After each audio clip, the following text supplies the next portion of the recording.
வணக்கம் மக்களே! இந்த வீடியோல நம்ம சில பங்குகள் பற்றியான அப்டேட் எல்லாம் டிஸ்கஸ் பண்ண போறோம். அதுக்கு முன்னாடி நம்ம மார்க்கெட்டோட பெர்ஃபார்மன்ஸ் பார்ப்போம். இன்னைக்கு டேல மார்க்கெட் ஒரு பெட்டரான பெர்ஃபார்மன்ஸ போஸ்ட் பண்ணியிருக்கு. நிஃப்டி 50 ஒரு 117 பாயிண்ட்ஸ் வரைக்கான ஏற்றத்தையும், பேங்க் நிஃப்டி ஒரு 430 பாயிண்ட்ஸ் வரைக்கான ஏற்றத்தையும் குடுத்திருக்கு. ஸோ ஆஃப்டர்நூனுக்கு மேல நம்ம மார்க்கெட் பார்த்தீங்கன்னா, ஒரு கன்சாலிடேட் ஆயிருச்சு. ஸோ அங்கருந்து ஒரு பெரிய இறக்கமும் ஏற்படல, ஏற்றமும் ஏற்படல. ஒரு ஸ்விங்க போஸ்ட் பண்ணி இன்னைக்கு டேவ பார்த்தீங்கன்னா, கம்ப்ளீட் பண்ணியிருக்கு. எஃப்ஐஎஸ் பார்த்தீங்கன்னா, இன்னைக்கு டேல நெட்ட செல்லரா இருக்காங்க. ஒரு 900 கோடி கிட்ட இன்னைக்கு நம்ம மார்க்கெட்ல வித்து வச்சிருக்காங்க. அதே சமயத்தில டிஐஎஸ் திரும்ப கொஞ்சம் ஆக்ரோஷமா பை பண்ணிட்டு இருக்காங்க. ஒரு 2600 கோடி நம்ம மார்க்கெட்ல பணத்த இறக்கியிருக்காங்க. ஸோ ஒரு பெட்டர் பெர்ஃபார்மன்ஸ் அப்டின்னே சொல்லலாம். நம்ம மார்க்கெட்ட பொறுத்தவரைக்கும். நேத்து ஒரு நல்ல சரிவு ஏற்பட்டிருந்தது. இன்னைக்கு ஓரளவு பார்த்தீங்கன்னா, ரெக்கவர் குடுத்திருக்கு. பட் இந்த ரெக்கவர் எல்லாம் பெரிய ரெக்கவர்ன்னே சொல்ல முடியாது. போன வாரம் எந்த இடத்துல இருந்ததோ, அதே இடத்துக்கிட்டயே இப்போ நம்ம மார்க்கெட் க்ளோஸ் ஆயிருக்கு. இடப்பட்ட நாள்ல ஏற்பட்ட ஏற்ற இறக்கம் ஒண்ணும் இல்லாம போயிருக்கு. நிஃப்டி 50ய பொறுத்தவரைக்கி. ஸோ அடுத்தது நம்ம இன்னைக்கு பங்குகள் பற்றியான அப்டேட் எல்லாம் பார்ப்போம். அதில நம்ம பார்க்க போறது பிஎஸ்சி பற்றியான ஒரு அப்டேட் தான். ஸோ இத்தன நாளா பார்க்கும்போது பிஎஸ்சிக்கு பெரிய அளவுக்கு நல்ல பாசிட்டிவான நியூஸ் தான் வந்துட்டே இருந்தது. ஸோ சொல்லிக்கும்படியா நெகட்டிவ் நியூஸ் எல்லாம் இல்ல. ஒண்ணே ஒண்ணு என்னன்னா, இந்த எஃப்&ஓல டாக்ஸ் அதிகமாகுது. இதனால வால்யூம் டிக்ளைன் ஆகுதுன்னு நம்ம பார்த்துட்டு இருந்தோம். ஸோ இப்ப பார்த்தீங்கன்னா, பிஎஸ்சியோட மார்க்கெட் ஷேர் டிக்ளைன் ஆயிருக்கு. மந்த் ஆன் மந்த்ல பார்க்கும்போது கிட்டத்தட்ட 3% பார்த்தீங்கன்னா, பிஎஸ்சியோட மார்க்கெட் ஷேர் டிக்ளைன் ஆயிருக்கு. ஸோ இது நம்ம கவனிக்க வேண்டிய ஒரு விஷயம் தான். நல்ல பீக்ல இருக்கு பங்கு. ஸோ இந்த டைம்ல இந்த மாரியான செய்திகள் எல்லாம் கிடைச்சிட்டு இருக்கு நமக்கு. ஸோ அதே சமயத்தில என்எஸ்சியோட மார்க்கெட் ஷேர் பார்க்கும்போது ஒரு 2% மந்த் ஆன் மந்த்ல கூடியிருக்கு. இவங்களுக்கு 3% இறங்கியிருக்கு. அவங்களுக்கு ஒரு 2% கூடியிருக்கு. இது என்எஸ்சிக்கு நல்ல செய்தி. ஆனா இயர் ஆன் இயர்ல பார்க்கும்போது என்எஸ்சியோட மார்க்கெட் ஷேர் டிக்ளைன் ஆயிருக்கு. 7% கிட்ட டிக்ளைன் ஆயிருக்கு. அதுக்கு காரணம் பிஎஸ்சி தான். ஏன்னா பிஎஸ்சியும் கொஞ்சம் அக்ரெசிவா இந்த எஃப்&ஓ பக்கம் வந்துட்டு இருக்காங்க. ஆனா இப்போ பார்க்கும்போது ஒரு ஸ்லோ டவுன் ஏற்பட்டிருக்கு. மேபி இது தொடர்ந்ததுன்னா பிஎஸ்சிக்கு அது நல்லதில்ல அப்படிங்கிறத மட்டும் நம்ம புரிஞ்சுக்கணும். ஸோ என்னைக்குமே ஒரு நல்ல காலம் இருக்கும் அப்படின்ட்டு மட்டும் நம்ம நம்பிறக்கூடாது. ஸோ இந்த பிஎஸ்சி இப்போ வரைக்கும் நல்ல ஒரு பீக்ல இருக்கக்கூடிய ஒரு பங்கா தான் இருக்கு. ஸோ என்னைக்கு இது கன்சாலிடேட் ஆகும் அப்படின்னு தெரியல. மேபி வளர்ச்சி நின்றுச்சுன்னா, அதுக்கப்புறம் ஒரு பெரிய மூவ்மெண்ட் இதுக்கு முன்னாடி மாரி நடந்த மாரியான ஒரு மூவ்மெண்ட் எல்லாம் ஃபியூச்சர்ல நடப்பதற்கான வாய்ப்பு இருக்காம போறதுக்கான சான்சஸ் தான் அதிகமா இருக்கு. ஸோ அதனால இந்த பிஎஸ்சி இந்த மாரி பிஎஸ்சி விடுங்க. எந்த ஒரு பங்கா இருந்தாலும் ரொம்ப போய் பீக்ல வாங்குவது ரொம்ப ஆபத்தான ஒரு விஷயம். அதுவும் இந்த மாரியான இடத்துல போய் நம்ம பீக்ல வாங்குனோம்னா கண்டிப்பா மாற்றத்துக்கான வாய்ப்பு அதிகமா இருக்கு. ஸோ நம்ம பல எக்ஸாம்பிள்ஸ் இதுக்கு முன்னாடிலாம் டிஸ்கஸ் பண்ணியிருக்கோம். பீக்ல வாங்கி வாங்கி மாட்டுனவங்க அவளோட நிலைமை எப்படி இருக்குன்ட்டு 40%, 60% சில பேருக்கு 70% வரைக்கும் அவங்களுடைய கேப்பிட்டல் பார்த்தீங்கன்னா காணாம போயிருக்கு. ஸோ அந்த மாரி நமக்கு போக்கூடாது அப்படின்னா, பெட்டர் வெயிட் பண்ணி வேற ஏதாச்சும் ஒரு நல்ல ஆப்பர்ச்சுனிட்டிய நம்ம தேடுறது சரியா இருக்கும். அடுத்தது பார்த்தீங்கன்னா, சிஐஏ ஆட்டோமோட்டிவ். ஸோ இந்த ஸ்டாக் பார்த்தீங்கன்னா, இப்போ சில நாட்களா என் கண்ணுல பட்டுக்கிட்டே வந்துட்டுருக்கு. இன்னைக்கும் செய்தி, நேத்தும் செய்தி. தொடர்ந்து பார்த்தீங்கன்னா, இந்த செய்தி கண்ணுல பட்டுக்கிட்டே தான் இருக்கு. இந்த சிஐஇ ஆட்டோமோட்டிவ பார்த்தீங்கன்னா, யாரு இப்போ ஒரு மியூச்சுவல் ஃபண்ட் வாங்கியிருக்காங்க. அது பார்த்தீங்கன்னா, பராக் பரேக்கோ ஃப்ளெக்ஸி கேப்ன்னு நான் நெனைக்கிறேன். அவங்க ஒரு 2 பங்க வாங்கியிருக்காங்க. அதுல ஒரு பங்கு இந்த பங்கா இருக்கு. ஸோ அதனால இந்த பங்க பார்த்தீங்கன்னா, தொடர்ந்து பல ஒரு ஆர்டிக்கிளும் பலரும் பார்த்தீங்கன்னா, ஆர்டிக்கிள் போட்டுக்கிட்டே வந்துட்டுருக்காங்க. ஸோ ஒரு ஹைப் பார்த்தீங்கன்னா, இந்த பங்குல இப்போ கிரியேட் பண்ணப்பட்டுட்டு வந்துட்டுருக்கு. ஸோ ரீசென்ட்டா இதோட பெர்ஃபார்மன்ஸ் நம்ம எடுத்து பார்த்தாலும், கொஞ்சம் பார்த்தீங்கன்னா, ஒரு ஏற்றத்த குடுத்துருக்கு. லாஸ்ட் ஒரு டிப்ல இருந்து லைட்டா ஒரு அப்சைட் மூமென்டம் இந்த சிஐஇ ஆட்டோமோட்டிவ்ல நடந்திருக்கு. ஆனா, ஸோ இவங்களுடைய ஃபினான்ஷியல் பெர்ஃபார்மன்ஸ் எப்படி இருக்குன்னு பார்த்தா, ஒரு ஃப்ளாட்டான ஒரு பெர்ஃபார்மன்ஸா தான் வந்துட்டுருக்கு.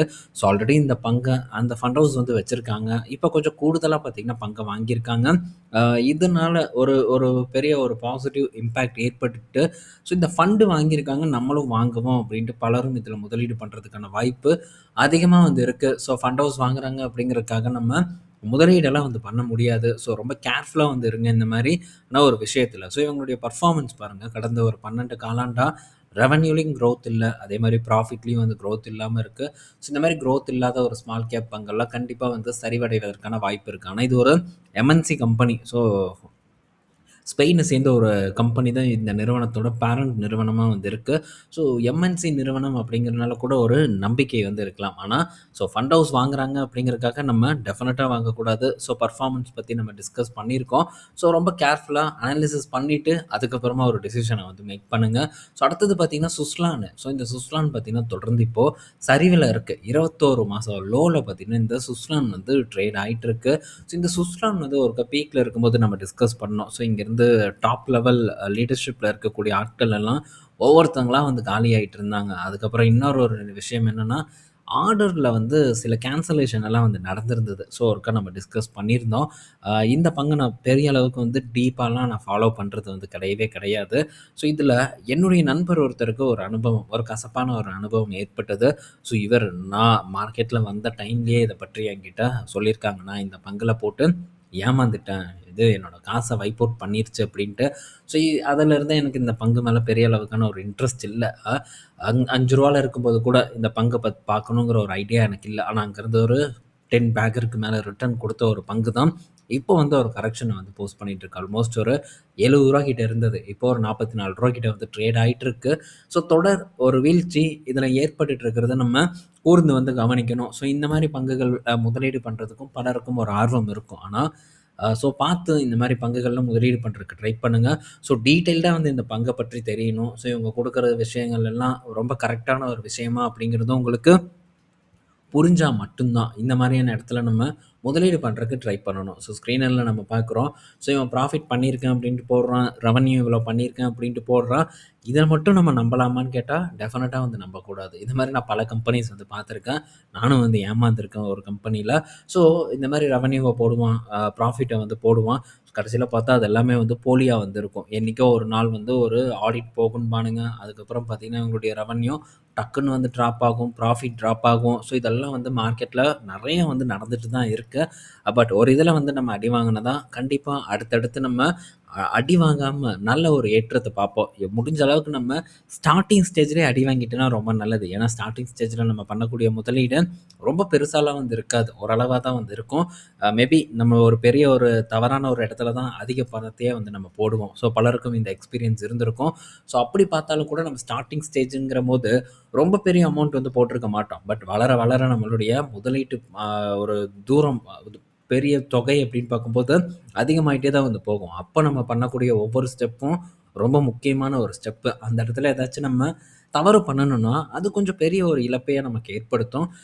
ஸோ முடிஞ்ச அளவுக்கு நம்ம கேர்ஃபுல்லா ஒவ்வொரு ஸ்டெப்பும் எடுத்து வைக்கிறதுக்கு ட்ரை பண்ணுவோம். அடுத்தது so HCL Tech and NVIDIA பார்ட்னர்ஷிப்பை வந்து போட்டிருக்காங்க. எதுக்குன்னு பார்த்தா, ஸோ இந்த ஏஐ ரிலேட்டடான ஒரு நியூ பிளாட்ஃபார்ம் வந்து கிரியேட் பண்ணுறதுக்கு தான் இந்த ஒரு பார்ட்னர்ஷிப் வந்து அமைக்கப்படுது. இது HCL Techஐ பொறுத்தவரைக்கும் ஒரு நல்ல செய்தி. ஒவ்வொரு கம்பெனிஸும் பார்த்தீங்கன்னா, ஒவ்வொரு நிறுவனங்கள் கூட இப்போ பார்ட்னர்ஷிப் வந்து பண்ணிட்டு இருக்காங்க.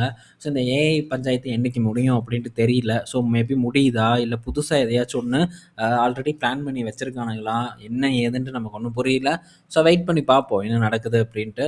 நெக்ஸ்ட் பார்த்தீங்கன்னா, திரும்ப HCL Tech கிட்ட இருந்து ஒரு அப்டேட். இதுவும் ஏஐ ரிலேட்டடான ஒரு அப்டேட். ஸோ இப்போ ஒரு டேட்டா அனலிஸ்ட் ஸ்டார்ட் அப் பண்ண ஊபிய பார்த்தீங்கன்னா, HCL Tech வந்து கம்ப்ளீட்டா வாங்கி முடிச்சிருக்காங்க. ஸோ இதனால ஏஐல ஒரு ஸ்ட்ரென்தன் ஆகும் அப்படிங்கிற ஒரு எதிர்பார்ப்பு மார்க்கெட்ல இருக்கு. ஸோ இதெல்லாம் ஒரு நல்ல செய்தி இந்த HCL நிறுவனத்த பொறுத்தவரைக்கும். அடுத்தது ஸோ வருண் பிவரேஜ் பற்றியான ஒரு ஆர்டிக்கல் வந்திருக்கு. என்னன்னா, ஸோ இந்த வருண் பிவரேஜ் வந்து சம்மர்ல இப்போ சம்மர் ஆரம்பிச்சாச்சு. ஆல்ரெடி வெயில் பார்த்தீங்கன்னா, போட்டு கொளுத்து கொளுத்துன்னு கொளுத்திட்டு இருக்கு. நல்லா தான் வந்து விற்பனையும் ஆகப்போகுது வருண் பிவரேஜ பொறுத்தவரைக்கும். நல்ல சேல்ஸ் வந்து இருக்கும். இன்னும் ஒரு 2 குவார்ட்டருக்கு ஒரு நல்ல பெர்ஃபார்மன்ஸா வருண் பிவரேஜ் கிட்ட இருந்து எக்ஸ்பெக்ட் பண்ணலாம். ஆனா, ஷேர்ல வந்து நமக்கு ஒரு நல்ல ரிட்டர்ன் வந்து கிடைக்குமா? அப்படின்னா, அது ஒரு கொஸ்டின் மார்க் தான். பாஸ்ட் பெர்ஃபார்மன்ஸ் எடுத்து நம்ம பார்த்தோம்னா, இந்த பங்கு கொஞ்சம் வீக் ஆயிருச்சு அப்படின்னே வந்து நம்ம சொல்லலாம். ஸோ, இப்ப நம்ம வந்து இதில பார்த்துரலாம். ஸோ, ட்ரேடிங் வியூல வந்து பார்ப்போம்.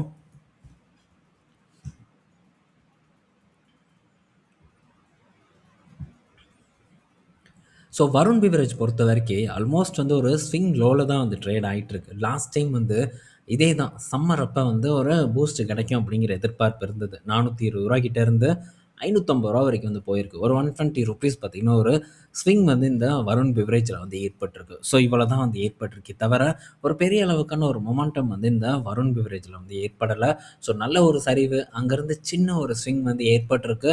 ஸோ இப்போ அகைன் பார்த்தீங்கன்னா, அதே ஒரு ஸ்விங் லோ கிட்ட வந்திருக்கு. போன வருடம் எந்த இடத்துல இருந்ததோ, அதே இடத்துக்கிட்ட வந்து இப்போ இந்த வருண் பிவரேஜ் ட்ரேட் ஆயிட்டு இருக்கு. ஸோ மேபி ஒரு ஸ்விங் ஏற்படுதுனாலும், பெரிய அளவுக்கான ஒரு ப்ராஃபிட் பார்ப்பதற்கான சான்ஸ் வந்து இந்த இடத்துல இருக்கான்னு கேட்டா, டவுட்டு தான் என்ன பொறுத்தவரைக்கும். ஸோ இந்த நேரத்தில போய் நம்ம இந்த இடத்துல ஒரு ப்ராஃபிட்டுக்கு வந்து எதிர்பார்க்க முடியுமான்னு கேட்டா, ரொம்ப வந்து கஷ்டம். மேபி அது ரிஸ்க்கா கூட முடியறதுக்கான வாய்ப்பு இருக்கு. மேபி சப்போர்ட் வச்சு பார்க்குறவங்களா இருந்தா, அதில நம்ம சப்போர்ட்ட பேஸ் பண்ணி கூட ஒரு சான்ஸ் எக்ஸ்பெக்ட் பண்ணலாம். ஆனா ஒரு 400க்கு கீழ போட்டும். அதுக்கப்புறம் நம்ம இந்த வருண் பிவரேஜ பத்தி திங்க் பண்ணலாம். பட் இப்போதைக்கு சம்மர் ஸ்டோரி சொல்லி நம்ம தலையில மேபி வந்து கட்டுறதுக்கு ட்ரை பண்ணலாம். ஏறலாம். ஏறுனாலும் ரொம்ப பெரிய ஒரு ரிட்டர்ன் கிடைக்காது. மார்க்கெட் இப்ப இருக்கக்கூடிய சூழ்நிலை ரொம்பவே ஒரு ஒரு ஒரு அக்ரஸிவா வந்து இருந்துட்டு வந்துட்டுருக்கு. எப்ப எத போட்டு அடிச்சு இறக்குவான்னே தெரியாத ஒரு சூழ்நிலையில தான் நம்ம இப்போ பயணம் பண்ணிட்டு இருக்கோம். அதனால கொஞ்சம் கேர்ஃபுல்லா வந்து நம்ம இருப்போம். வரக்கூடிய நாட்கள்ல மேபி ஏதாச்சும் ஒரு 400 கிட்ட வருது அப்படின்னா, நம்ம அப்ப இத பற்றி திரும்ப கூட டிஸ்கஸ் பண்ணலாம்.